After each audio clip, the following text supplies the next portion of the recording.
October 25th, 1944, Philippine Sea. On the sun-bleached, steel-plated deck of the escort carrier USS St. Lo, a young gunner's mate, a boy from Ohio who had never seen an ocean until the previous year, squints against the blinding, indifferent glare of the tropical sun. Below him, the vast and intricate machinery of war, a universe of steel, steam, and human intention, hums with a nervous, latent energy. The ship is a living thing, breathing oil and salt water, its thousands of crewmen a network of nerves stretched taut across its steel skeleton, each man a component in a mechanism designed for destruction. But above, in the vast, empty, and achingly blue cathedral of the sky, there is an unnatural quiet, a deeply unsettling peace. Then he sees it. A single aircraft, a Japanese A6M-0, emerging from the hazy line of the horizon.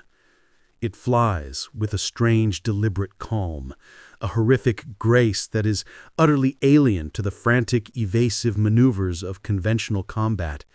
It is not positioning itself for a strafing run. It is not banking to begin a bombing drop. It is simply aiming. Its trajectory is a pure, unblemished line of geometric certainty. Its target is not a part of the ship. Its target is the ship.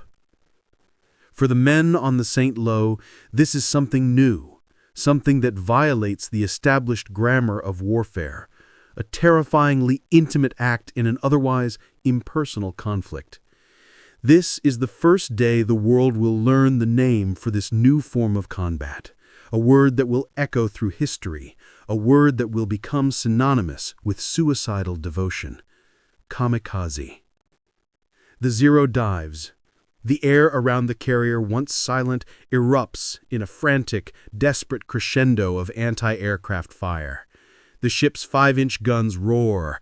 The 40mm Bofors cannons cough out their streams of explosive shells, and the 20mm Oerlikons chatter with a desperate fury.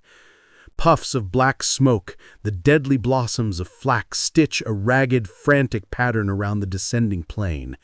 But the aircraft does not waver. It seems to possess a supernatural immunity to the laws of self-preservation, to the very logic of fear.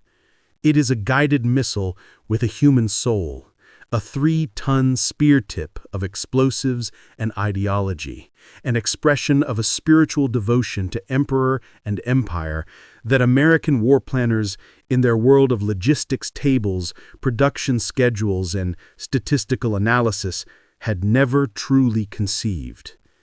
In seconds, it is over. The Zero, its engine screaming a final defiant note of mechanical agony, plunges into the St. Lo's flight deck. The impact is a cataclysm. A geyser of flame, fuel, and shredded metal erupts from the carrier's heart. The initial blast is followed by a series of shattering secondary explosions as the carrier's own fueled and armed aircraft parked on the deck cook off in a chain reaction of apocalyptic destruction. The St. Lo is transformed in a heartbeat from a sovereign instrument of war into a floating funeral pyre, a burning island of black smoke and the screams of dying men. Within 30 minutes, her hull breached and her structure compromised, she will capsize and slip beneath the waves, a steel ghost descending into the silent abyss of the Pacific Ocean. She is the first of many. On this day, an ancient code of martial sacrifice, the code of the samurai, had been brutally and effectively weaponized for the industrial age. The United States Navy, the most powerful industrial armada ever to sail the seas, a force that measured its strength in carrier groups and battleship divisions, found itself facing an enemy that did not play by its rules, an enemy for whom the cost-benefit analysis of warfare was calculated in a currency of spirit and sacrifice. For all its might, it had no immediate answer. This was not merely a new battle of machines. It was a profound clash of ideologies, a violent collision of two irreconcilable worldviews. One, an American belief, forged in the furnaces of Detroit and the shipyards of Newport News, in the overwhelming, irresistible power of industrial production, the cold, hard arithmetic of victory, where wars were won by the nation that could produce the most tanks, the most ships, the most shells. The other, a Japanese faith in the supremacy of the human spirit, Yamato Damashi, a willingness to die so absolute, so serene that it seemed to negate the cold logic of technology. For a terrifying period in the Pacific War, that spirit might just win. The kamikaze was more than a tactic. It was a profound psychological sledgehammer. It was conceived in the cold calculus of desperation, yet wielded with the conviction of a divine prophecy. It was designed to shatter the morale of men who believed they were fighting a rational, winnable war based on superior firepower and logistics. How do you defend against a weapon that embraces death as its ultimate and most desirable function? How do you stop an enemy whose own life is his primary and most effective munition? The answer would not be found in bigger guns or thicker armor or more numerous carriers. The answer, as it turned out, was already waiting in the wings of the war, a silent actor waiting for its cue. It would be found in a secret, a device so sensitive, so revolutionary in its implications, its existence was guarded with a ferocity and a level of classification that rivaled that of the Manhattan Project. It was a ghost in the machine, a 4-pound phantom of American ingenuity that would be slipped, silently and invisibly, into the heart of millions of artillery shells. It was a weapon that would turn the empty sky itself into a sentient, intelligent wall of steel.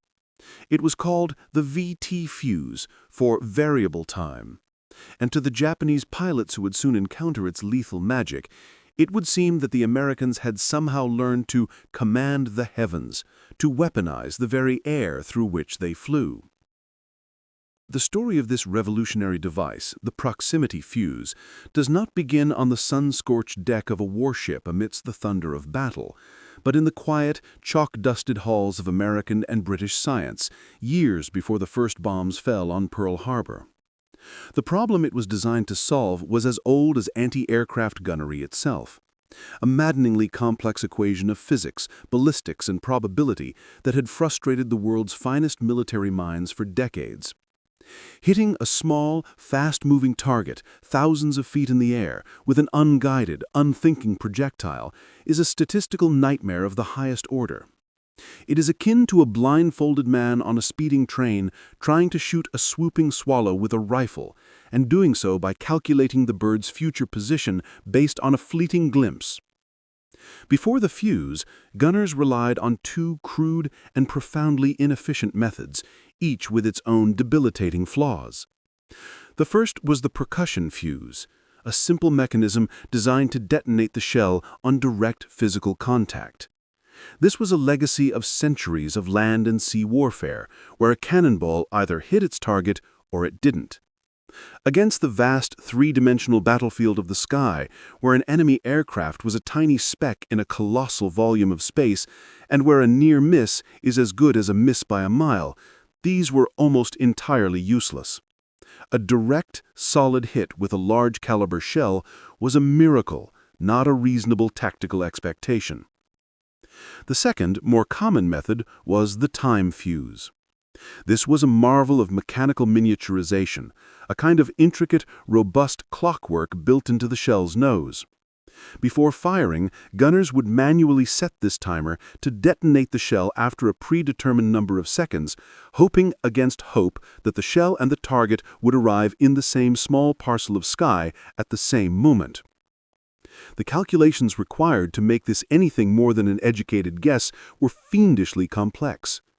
One had to account for the target's speed, its altitude, its direction of travel, the shell's own muzzle velocity, its ballistic trajectory as it was pulled back to Earth by gravity, the density of the air, the speed and direction of the wind at various altitudes, a swirling vortex of variables that changed with every passing second.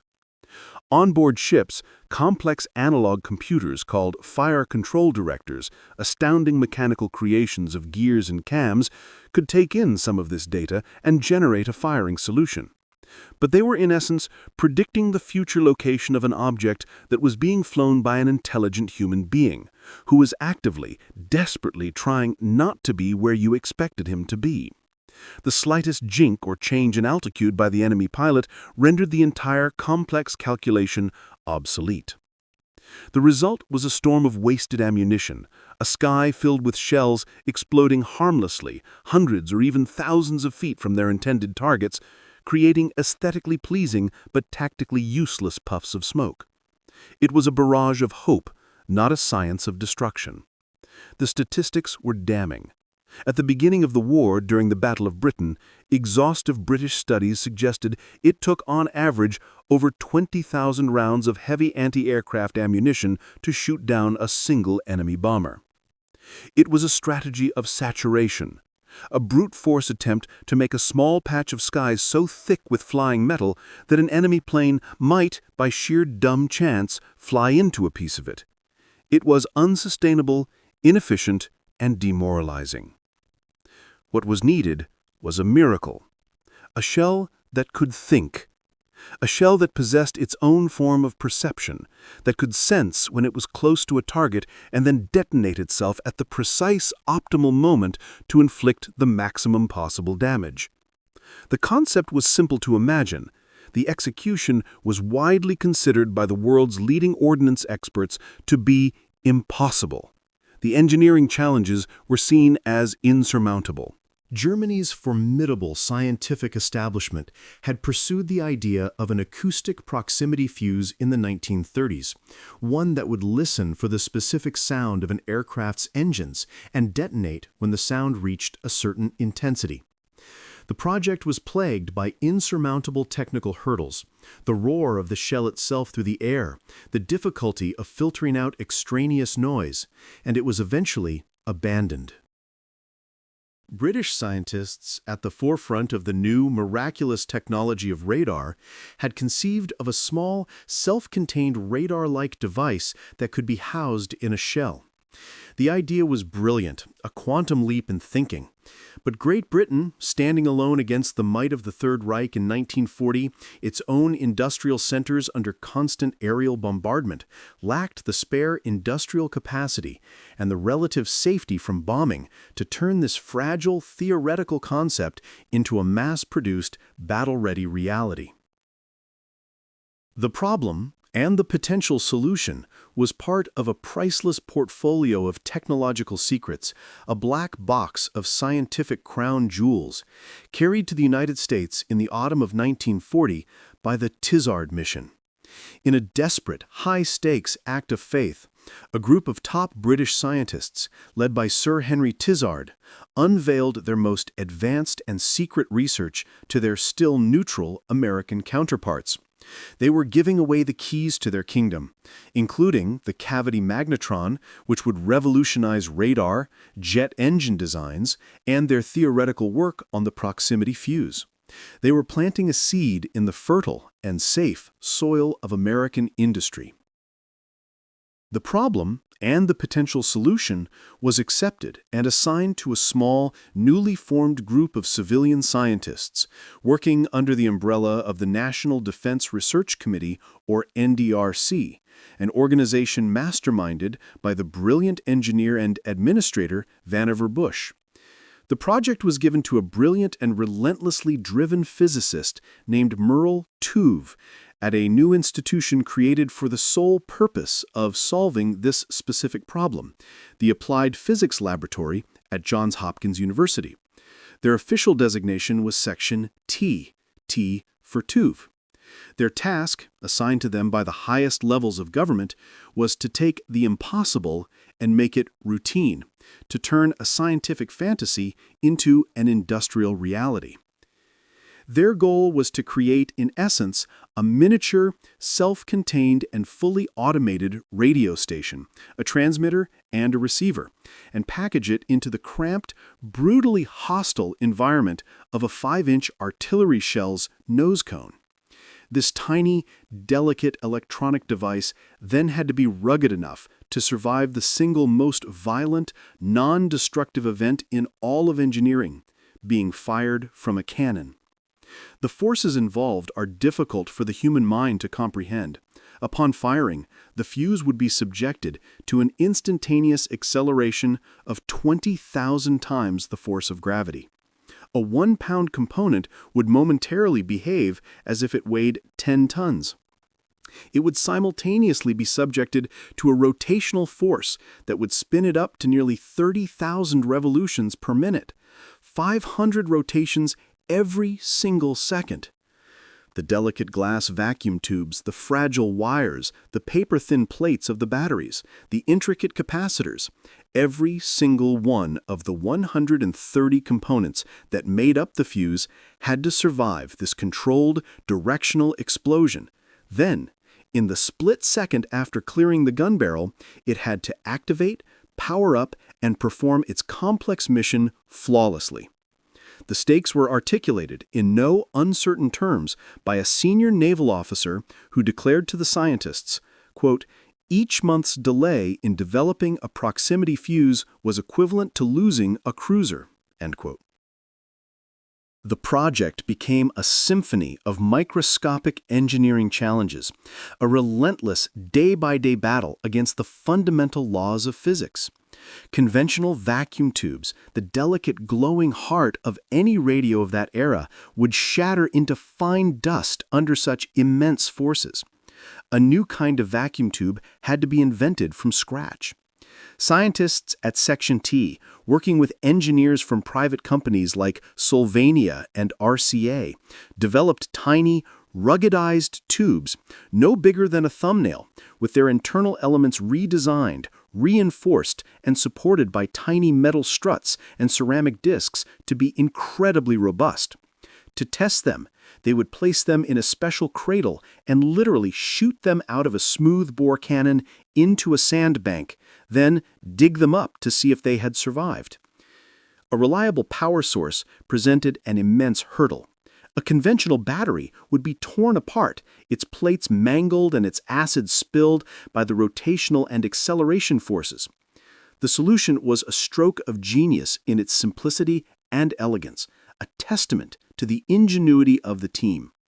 A special wet battery was designed by scientists from the National Carbon Company. The electrolyte, the corrosive liquid that allows the battery to function, was stored in a small, thin glass ampule at the center of the battery. Upon firing, the sheer, crushing force of the launch would shatter the ampule, releasing the electrolyte. The shell's rapid spin would then act as a centrifuge, distributing the liquid evenly and instantly, saturating the battery's plates and powering up the fuse's circuits while it was already in mid-flight. It was a battery that only came to life at the moment of its own violent birth. And then there was the paramount question of safety. A fuse that was too sensitive would be a catastrophic liability, a greater danger to its users than to the enemy. It could potentially detonate inside the gun barrel, destroying the gun and killing its crew, or arm itself and detonate just a few feet in front of the ship, showering the decks with shrapnel. A series of ingenious, redundant safety mechanisms were created, each one backing up the others. The first was a simple setback switch, which would only close under the immense initial force of acceleration, completing a part of the circuit. The second was a spin-activated switch. A small drop of mercury was held in a chamber. Only when the shell reached a certain rotational velocity would the mercury be forced outwards by centrifugal force to bridge a gap and complete another part of the circuit. This ensured it would not arm if the shell was simply dropped. Finally, a small mechanical clockwork mechanism was included, cleverly driven by the shell's own spin, which would only physically move the detonator into the armed position after the shell had traveled a safe distance from the ship. No single failure, or even two failures, could cause a premature detonation. The Fuze's brain was a simple but brilliant oscillator and detector circuit. The tiny radio transmitter, powered by the newly activated battery, would emit a continuous, uncoded radio wave in a focused, cone-shaped pattern, painting the air in front of the flying shell with invisible energy. As the shell flew, these waves would travel outwards at the speed of light. If they encountered a solid reflective object, like the metal fuselage of an aircraft, they would be reflected back to the receiver in the fuse. Because the shell was rapidly closing the distance to the target, the reflected waves would be compressed. Their frequency shifted slightly higher, the same Doppler effect that makes a train whistle sound higher-pitched as it approaches and lower-pitched as it moves away. The Fuze's circuit was elegantly designed to do one thing: detect this specific frequency shift. It was deaf to all other signals. When the strength of this reflected signal reached a predetermined threshold, indicating the target was just a few dozen feet away, the optimal distance for the shell's explosive charge to be effective, it would trigger the final electronic switch, sending a surge of electricity to the detonator and exploding the main charge of the shell. It was, in effect, a tiny, disposable, self-guiding radar set. It was a billion-dollar gamble, a project of such immense secrecy that the very words proximity and variable time used in the same sentence were classified at the highest level, on par with the most sensitive details of the atomic bomb project. The thousands of workers in the 112 separate companies that were eventually mobilized for production, companies like Crosley, which normally made radios and refrigerators, and Eastman Kodak, which made the intricate optical components, knew they were making critical components for the war effort, but they had no idea what they were for. They were manufacturing the pieces of a puzzle they would never see assembled, a secret shared only by a handful of scientists and the highest echelons of the military command. The process of testing and refinement was a long, arduous, and often frustrating one. Early prototypes were dropped from towers at the Dahlgren Proving Ground in Virginia to see if they could survive the impact. They were fired from cannons into soft banks of mud, then painstakingly dug out and X-rayed to diagnose the points of failure. Failure after failure was meticulously analyzed. Finally, by August of 1942, after nearly 2 years of relentless effort, they were ready for a live-fire test at sea. The newly commissioned cruiser USS Cleveland sailed into the Chesapeake Bay. The targets were 3 radio-controlled drone aircraft. The ship's gunners, using the new, secret shells for the first time, fired 4 bursts. On that very first day of testing, all 3 drones were obliterated in mid-air by phantom explosions. The Navy observers aboard the Cleveland, men who had spent their entire careers grappling with the frustrations of anti-aircraft gunnery, were so astonished, so utterly and completely convinced that they canceled the remaining 2 days of the scheduled test. The impossible had been achieved. The phantom was real. As American industry, with its characteristic, methodical, and relentless quiet, began the mass production of this miracle weapon, the Empire of Japan was embarking on its own radical, desperate, and far more spiritual, strategic path. The Japanese High Command had long held a complex and often fatally contradictory view of its American adversary. There was a grudging, analytical respect for America's colossal industrial capacity, a factor that Admiral Hirosuke Yamamoto, the architect of the Pearl Harbor attack, had famously and prophetically warned his political masters of before the war began. He had lived in America. He knew its power. But this pragmatic assessment was consistently coupled and often fatally overruled by a deep-seated cultural conviction that American society was decadent, materialistic, soft, and pathologically individualistic. They believed the American fighting man, a product of this comfortable society, lacked the spiritual fortitude, the satiation for a protracted brutal war of attrition. American technology, in this deeply ingrained view, was seen not as a strength, but as a crutch, a soulless substitute for a lack of fighting spirit. This belief in the ultimate supremacy of will over material found its ultimate, terrifying expression in the Kamikaze. The Divine Wind Special Attack Corps was not merely a military tactic born of necessity. It was a profound ideological statement, a national sacrament. It was, in truth, born of raw desperation. By late 1944, Japan's pool of skilled, veteran pilots, the elite airmen who had swept the skies in the early days of the war, had been systematically and catastrophically annihilated in a series of grinding battles, Midway, Guadalcanal, and most decisively, the Battle of the Philippine Sea, a one-sided slaughter the Americans would nickname the Great Marianas Turkey Shoot. Japan had aircraft, but it no longer had the experienced pilots to fly them effectively in conventional combat. This crippling reality was masterfully reframed by the military leadership, particularly by the zealous Vice Admiral Takajiro Onishi, as a noble, glorious return to the ancient warrior code of Bushido.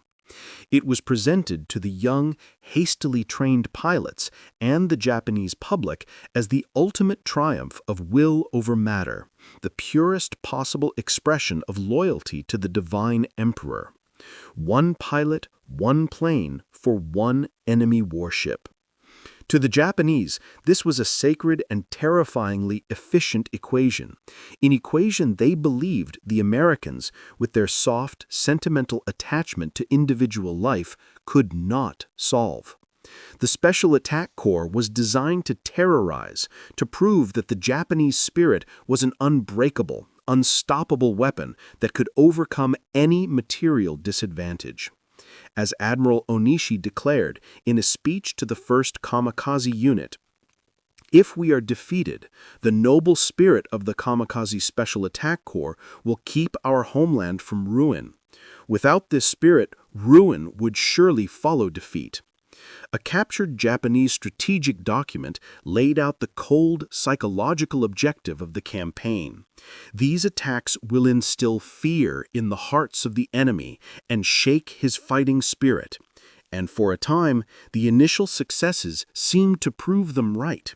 From the first organized attacks during the Battle of Leyte Gulf in October 1944 through the end of February 1945, kamikaze attacks sank 28 American ships and damaged 140 others. The Divine Wind was proving to be devastatingly effective. A sober post-war analysis by the U.S. Navy concluded that a suicide attack was 10 times more likely to score a disabling hit on a warship than a conventional bombing or torpedo attack. The psychological impact on American sailors was profound, corrosive, and unlike anything they had ever experienced. This was a form of warfare that defied all Western logic of strategy, risk, and self-preservation. It was intimate and horrifyingly personal. A sailor on the deck of a destroyer could look up and see the face of the man who was about to kill him and be killed himself in the process. He could see the determination, the fanaticism in his eyes. One sailor aboard the USS Laffey, a destroyer that would later earn the nickname the ship that would not die, after miraculously surviving a relentless onslaught of 22 separate kamikaze attacks in a single 80-minute period off Okinawa, recalled the feeling of utter paralyzing helplessness. You see him coming, and you can't do a thing. He's got his mind made up, and you've got your orders. It's a terrible thing to watch a man die, but it's worse to watch him die to kill you. The Kamikaze was not just sinking ships, it was corroding the very foundations of American morale. It was a weapon aimed at the mind as much as at the hull.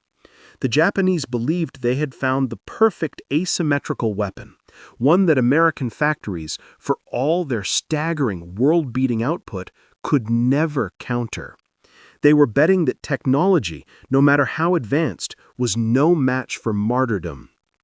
They had no idea that a secret was already being loaded into the ammunition holds of the fleet, a secret that would challenge that sacred belief in the most brutal, impersonal, and crushingly efficient way imaginable.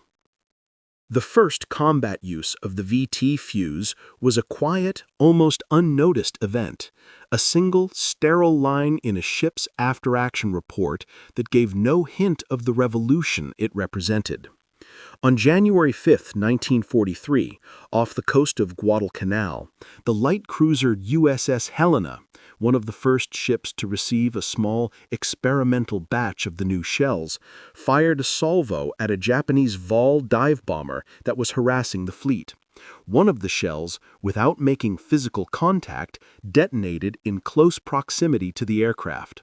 The Vol, ripped apart by the sudden, unexpected cone of shrapnel, disintegrated in midair and plunged into the sea. It was the first kill of its kind in history, a moment that should have been a turning point. But the Fuze's true potential was still a closely guarded secret, a trump card deemed too valuable to risk. The primary fear, an obsession that dictated its deployment for nearly 2 years, was that a dud shell, fired over land, might be recovered by the enemy. A single unexploded fuse falling into the hands of German or Japanese scientists could unravel the entire billion-dollar secret.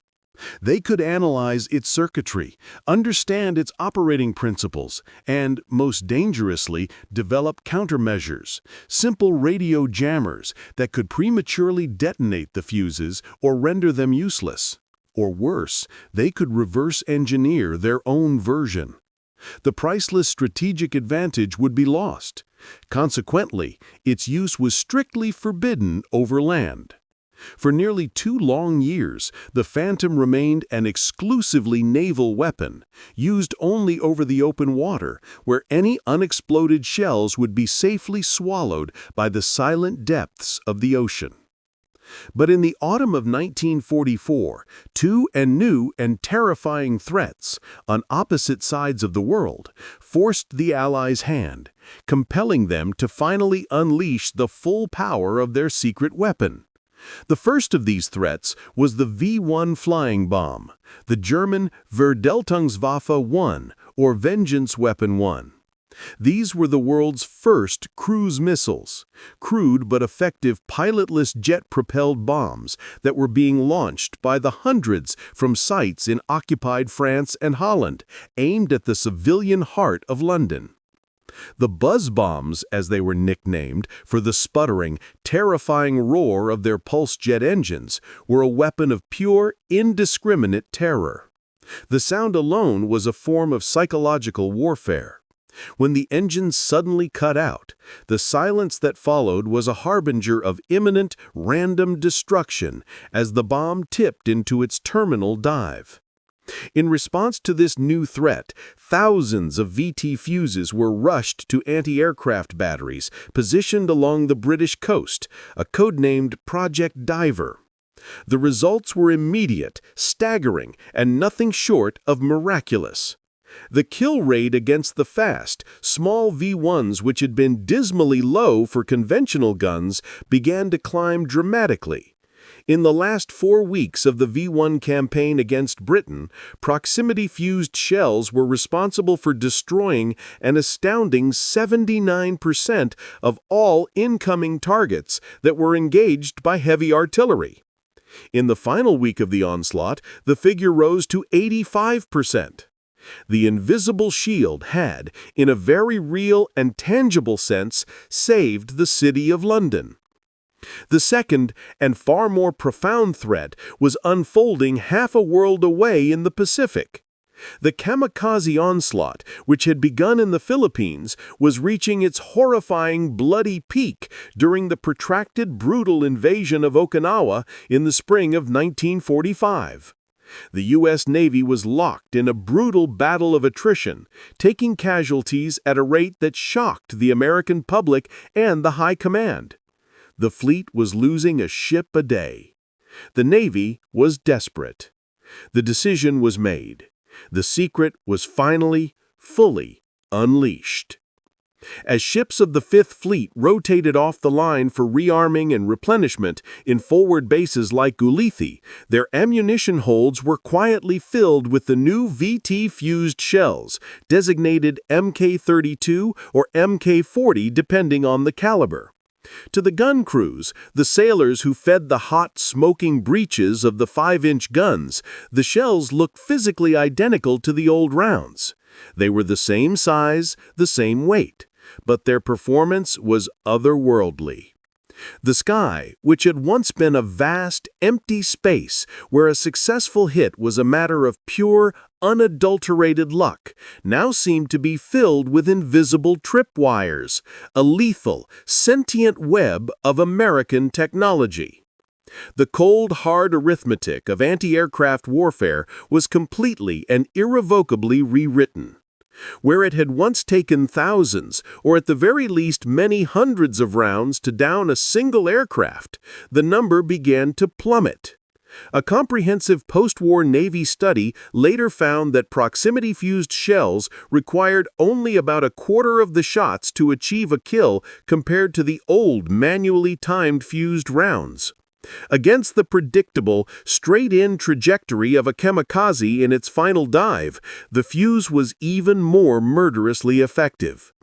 During the war, VT fuses made up only 25% of the total heavy anti-aircraft ammunition fired by the Navy, yet they were credited with over half of all aircraft kills. The transformation was absolute. American warships, particularly the destroyers and destroyer escorts assigned to the lonely and terrifyingly exposed radar picket lines, began to fight back with a newfound and deadly ferocity. These picket ships were a string of sacrificial lambs, positioned miles ahead of the main fleet to provide early warning of the incoming waves of kamikaze attacks. They bore the brunt of the onslaught. But now they had been given claws of a new and terrible sharpness. Gunners who had once thrown up desperate, unaimed barrages, simply hoping to scare a pilot or get a lucky hit, now watched with a grim sense of awe as their shells seemed to be guided by an unseen hand. A single burst from a 5-inch gun would erupt in a precise black puff of smoke and shrapnel, and the diving Zero or Oscar would simply disintegrate, its divine mission ending in a shower of shattered metal and broken ideology. The industrial scale of this transformation was as staggering as its tactical effect. By the end of the war, 22 million fuses had been produced by a vast continent-spanning network of American factories, a testament to the organizational genius of the war effort. The cost per fuse, which was an astronomical $732 in 1942, had dropped to just $18 by 1945 through the sheer, relentless efficiency of mass production. It was a perfect and damning testament to the very industrial power the Japanese had so critically underestimated. The United States had not just built a better weapon, it had industrialized a miracle, turning a fragile laboratory marvel into a veritable avalanche of lethal, intelligent technology. The ghost in the machine was now legion. This wasn't the fuse's only new application. In December of 1944, as American forces reeled from the surprise German offensive in the Ardennes, the Battle of the Bulge, General Eisenhower, facing a desperate situation in the face of the German onslaught through the snow-covered forests, finally gave authorization for the fuse to be used in land warfare. Fired from American howitzers, the proximity-fused shells were set to detonate about 50 feet above the ground. This created a devastating airburst effect, spraying thousands of shrapnel downwards over a wide area. This was particularly lethal against infantry in open-topped foxholes or trenches, as the shrapnel came down from above, bypassing the protection of their cover. German soldiers, caught in these bombardments, were terrified. They wrote letters home describing shells that seemed to explode in the empty air, a phenomenon they could not explain, an unseen reaper that scythed through their ranks without warning.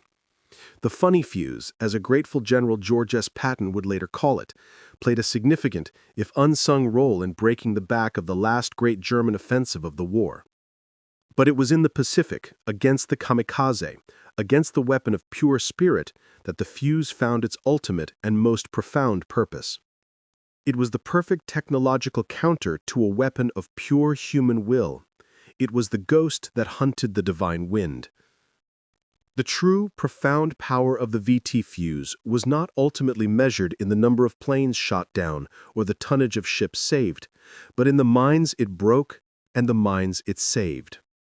It was a weapon of psychological warfare as much as it was a weapon of physical destruction. For the kamikaze pilots, the experience of flying into a fleet armed with this new weapon was utterly disorienting, a descent into a new kind of hell they had not been prepared for. These were young men, many of them university students, poets, and artists, barely out of their teens, who had been systematically indoctrinated. They had been steeped in a modernized, militarized version of the ancient warrior code of Bushido.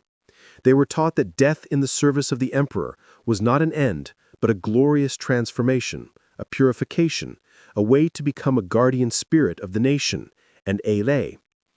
They had performed ancient rituals, written farewell letters to their families, and drunk a final toast of sake before climbing into their cockpits. They had prepared themselves mentally and spiritually to die in a single, cleansing blaze of fire upon the deck of an American warship. They were prepared for the storm of steel that they would have to fly through, accepting it as part of their final trial, a testament to their courage. What they were not prepared for, what their training and their ideology could not comprehend, was the sky itself turning against them. They were not prepared for death to reach out from a patch of empty air. The new American anti-aircraft fire seemed supernatural, magical. Shells were exploding with no impact, creating lethal three-dimensional clouds of shrapnel directly in their flight path.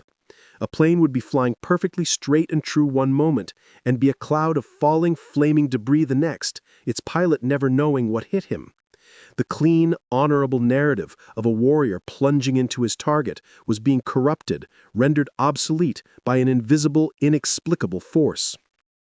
There are, of course, no surviving first-hand accounts from kamikaze pilots who were successfully shot down by VT fuses. Their stories ended in a split second of violence and confusion. But in the letters and diaries of those pilots waiting for their missions on bases in Kyushu, and in the post-war interrogations of the few who were captured after surviving aborted missions due to mechanical failure, a sense of deep dread and profound confusion began to emerge. They were facing an enemy whose technology defied comprehension. The Americans were not just shooting at them, they were creating invisible, lethal barriers in the sky. How could spirit, no matter how pure, triumph over something that was not even there? One young pilot, Goro Nagamine, wrote in his diary the night before his final mission, a passage that captures the terrible internal conflict. I would say to myself, "So, are you ready now?" And there was a self that would answer, "Yes, sir, I'm ready to go." But there was still another self who never stopped yelling, "I don't want to die." This internal conflict, this fundamental human attachment to life, was precisely what the kamikaze ideology, with its rituals and its propaganda, sought to erase.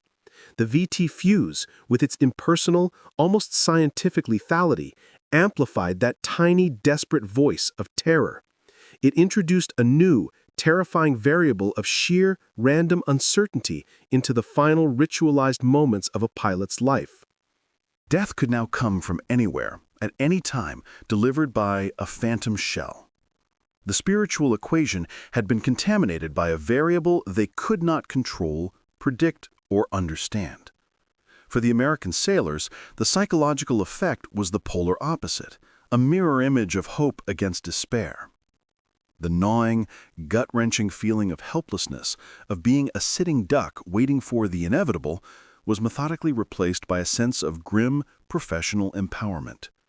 The raw terror of the kamikaze was blunted by the cold, brutal, and undeniable efficiency of their new weapon. Admiral Arleigh Burke, the famed 31K Burke, a commander who saw the worst of the fighting in the Pacific, stated it plainly and with the clarity of experience in his post-war analysis. Had it not been for those fuses, our ship losses and casualties in the fast carriers in the last half of the war would have been enormously larger. That fuse was a magnificent help. The fuse didn't just save ships, it saved minds. It restored a sense of order, of cause and effect, to a chaotic and terrifying battlefield that had seemed to descend into a form of nihilistic madness. It proved to the average American sailor that his system, his country's way of war, which was based on technology and industrial production, could overcome a system based on fanaticism and self-destruction. It was a validation. The great clash of ideologies was being settled night after night, day after day, not by philosophers or propagandists, but by a tiny radio transmitter and receiver spinning at 500 revolutions per second in the nose of a 5-inch shell. By the long, hot, and bloody summer of 1945, the tide had irrevocably turned. The divine wind, the kamikaze that had once seemed an unstoppable, terrifying force of nature, had been broken against an invisible wall of American technology. The Kamikaze campaign, an endeavor born of a profound belief in spiritual supremacy over the material, had been systematically gutted by a secret weapon that was the ultimate and purest expression of industrial might. The Japanese had wagered that their warrior spirit, their Yamato Damashi, was their greatest strategic asset, a force that could transcend mere numbers and machines. They discovered too late that they were not just fighting American sailors and soldiers. They were fighting the full, focused, and integrated output of the American factory, the American laboratory, and the American production line. The VT fuse was far more than just a clever piece of engineering. It was a weapon that perfectly and completely embodied the American way of war. It was technologically audacious, massively produced with a ruthless efficiency, and brutally and undeniably effective. It was a weapon born of science and perfected by industry. It was kept so secret for so long that its full story and its monumental impact were only released to the public after the war was over, when the danger of its secrets falling into enemy hands had passed. Only then did its broader, decisive contributions become clear. The funny fuse, as General George S. Patton had affectionately and gratefully called it, had not only played a vital role in stopping the last great German offensive at the Battle of the Bulge, but had fundamentally and permanently changed the nature of air defense for all time. But its most profound and lasting legacy was written in fire and steel in the embattled skies over the Pacific. It was the silent, unseen guardian of the fleet, the decisive and definitive counter to a weapon born of fanaticism and desperation. In the final, grim accounting of the Second World War, the proximity fuse stands, in the eyes of military historians and strategists, as one of the three great technological achievements that secured Allied victory, a peer to the more celebrated and world-changing innovations of radar and the atomic bomb. James V. Forrestal, the Secretary of the Navy, in a statement released to the press shortly after VJ Day, offered a simple, powerful, and unvarnished summary of its impact. The proximity fuse has helped blaze the trail to Japan. Without the protection this ingenious device has given the surface ships of the fleet, our westward push could not have been so swift, and the cost in men and ships would have been immeasurably larger. His words encapsulate the strange and secret story of the 5-inch Phantom. A secret born in a laboratory, a ghost in the machine that rose to meet a spiritual weapon on the battlefield of the sky. And in the end, it proved a terrible and enduring lesson of modern warfare, that the most potent force on the modern battlefield is not, and never can be, the will to die. It is the unmatched, overwhelming, and terrifying power of ingenuity.